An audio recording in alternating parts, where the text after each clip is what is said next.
ጥቅም ላይ የዋለው ቃል ሞራ የሚል ሲሆን በማቴዎስ ምዕራፍ 5 ቁጥር 13 ሞራ የሚለውን ቃል በመጠቀም በተለምዶ ከንቱ የሚል ትርጓሜ ተሰጥቶታል። ታዲያ እንግዲህ እነዚህ የተገለጹበት ቃል ሞራ የሚለው ወይም ደግሞ በእንግሊዘኛው ፎሊሽ ይላቸዋል። እንዳልኩት ሞኝ፣ ሰነፍ ወይም ዝንጉ ተብሎ ሊተረጎም ይችላል። እነዚህ ሴቶች ወይም ሁለተኛው መደብ አንስተን ስንመለከት ያላቸውን ባህሪ ለማጥናት ሙከራ ስናደርግ ኢየሱስ በምሳሌው ሊገልጸው የወደደውን ሐሳብ ለማግኘት ስናጠና ምን አይነት ባህሪ ያላቸው? የመጀመሪያ ቃሉን በጥንቃቄ የሚሰሙ ናቸው። ቃሉን የሚቀበሉም ናቸው። ነገር ግን ከራሳቸው ጋር ማዋሃድ ያቀታቸዋል። የቃሉ ኃይል በህይወታቸው አይሰራም ወይም ተጽዕኖ አያመጣም።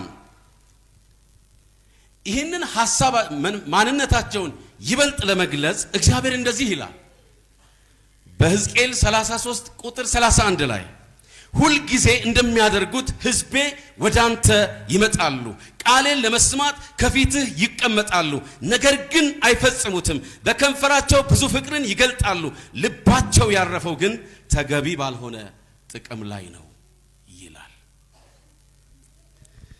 እነዚህ ሰዎች ብዙ ፍቅር እንዳላቸው ይገልጻሉ፣ ኢየሱስን እንደሚወዱት ይናገራሉ፣ ለክርስቶስ ልዩ ቦታ እንዳላቸው ያሳውቃሉ፣ እምነት እንዳላቸውም ይናገራሉ። እናም ቃሉ ለመስማት ይመጣሉ፣ ቃሉንም ይቀበሉታል። ይተገብሩት ዘንድ ግን ቃሉን ከህይወታቸው ጋር ማዋሃድ ያቀታቸዋል።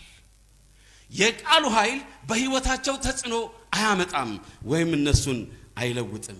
ስለዚህ ባህሪያቸው መስማት፣ መቀበል፣ ከዛ ያለፈ ግን በህይወታቸው ተግባራዊ መሆን የማይችል ማንነት አላቸው። በሰነፎች ቆነጃጅት የተመሰለው ክፍል የሚያመላክቱት ምን አይነት ሰዎችን ነው? ጥራዝ ነጠቅ ዕውቀት ያላቸው ሰዎችን ወይም አዋቂ መሳይ የሆኑ ሰዎችን የሚወክል ማንነት አላቸው። በሆነ ስራቸው ረክተው የተቀመጡ ናቸው።